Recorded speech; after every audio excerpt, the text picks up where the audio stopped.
Yes, it's me again. You can see I got my low battery hat on. I'm going to go for a midday walk here, mental recovery walk, I call it. And so we'll see how it goes. See what things I can find to take a video of.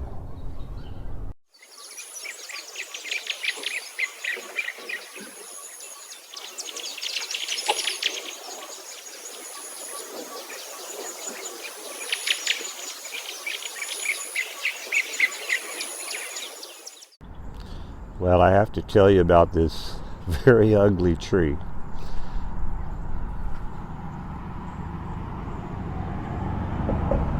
It's kind of an ugly tree here by the bridge, but it's a mulberry tree, and so it has these berries on it as it matures a little more in the spring, and you can actually eat them. There's a few around the park. When we were kids in Missouri, we used to eat those things. You just had to be careful there weren't any bugs on them. Some of you may have recalled recently that I've been wondering what kind of tree has these beautiful flowers. Well, I just discovered as I was walking today that that tree drops these little berries, and from what I've discovered in the past, those are called soap berries. So now I'm going to have to do some more research to see if it's called a soapberry tree or some other name.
Well, I just met a new friend on the hike and bike trail, Jamal, and we had a fun discussion about the Pflugerville hike and bike trails as well as other things in our life, and nice gentleman to meet on the trail. That happens here pretty often. You run into strangers, start talking, and just have a good old time discussing stuff. Take care.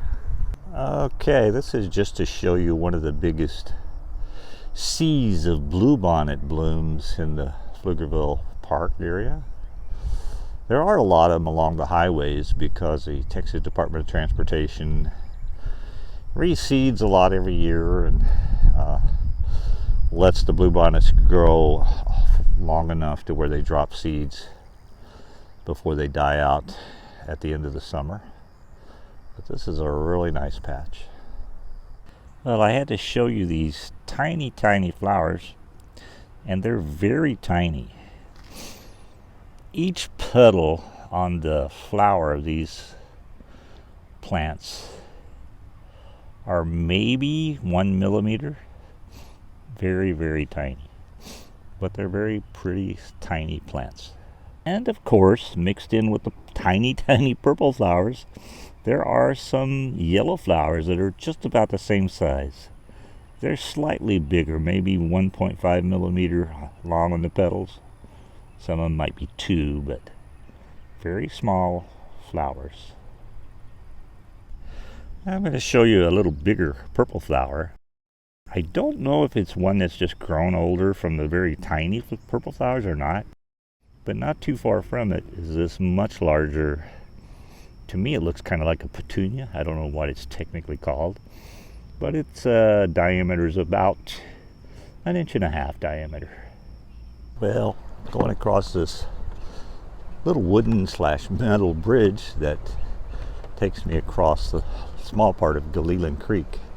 It's right next to what's called McMurtry Farms. It's kind of an urban farm. I've mentioned it before in one of my previous videos, but it's an urban farm that's smack dab in the middle of Pflugerville. It's been here for probably generations, many years. And we're getting close to where the goats are, so we'll show you the goats. Daddy's here. Where's your babies? Oh, there's a couple over there. Oh, you want something to eat? You know the automatic feeder is gonna drop your food any minute, right? Okay, just hold on. There's some more goats over there, some old ones, young ones. They got this whole area to grow up and play in, and they love for the kids to come by and feed them.